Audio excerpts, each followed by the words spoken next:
Қазақ халқы ежелден ел билеген билері мен даңқты болса, заман талабына сай президент аталып кеткен шеннің тарихы терең. Ал бүгін Тұран білім ордасында президент сайлауы жүріп жатыр. 2019 жыл ақпан айының 18 жұлдызы Тұран университеті қабырғасында студенттер кеңесі басшылығына президент сайлауы болып өтті. Жыл сайын студенттер кеңесі өз басшылығына демократиялы түрде президент сайлайды.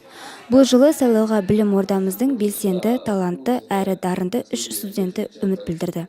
Кандидатурасын ұсынғандардың қатарында туризм мамандығы 3 курс студенті Алимов Мансур, Спортлайф Тұран студенттік ұйымының жетекшісі, Мәлікова Айгерім, халықаралық құқық мамандығы 2 курс студенті, Транс Трампс би клубының жетекшісі, Усманова Шахназ, психология мамандығы 2 курс студенті, Транс Трампс би клубының жетекшісі.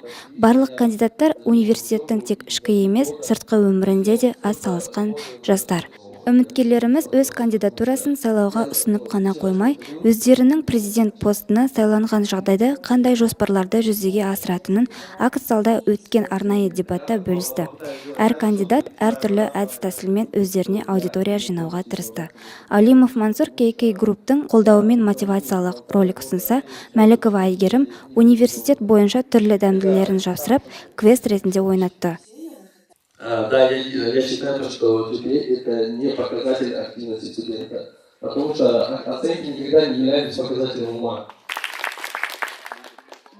Қорыта келгенде 19 ақпан сайлаудың қорытындысы бойынша сайлауға білім ордамыздан студенттер мен ұстаздарды қосқанда 531 адам дауыс беріп, басым дауыс артықшылығымен, яғни 273 адам дауысымен Алимов Мансур жеңіске жетті.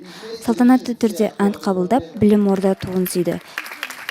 На данный момент я могу сказать, что одной из главных моих целей является собрать достойную команду, и после этого я начну реализовывать все свои цели и планы.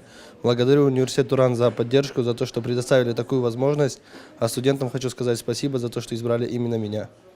Жаңа постқа демократиялы түрде сайланған Мансурды құттықтап, жаңа міндетінде сәттілік тілейміз.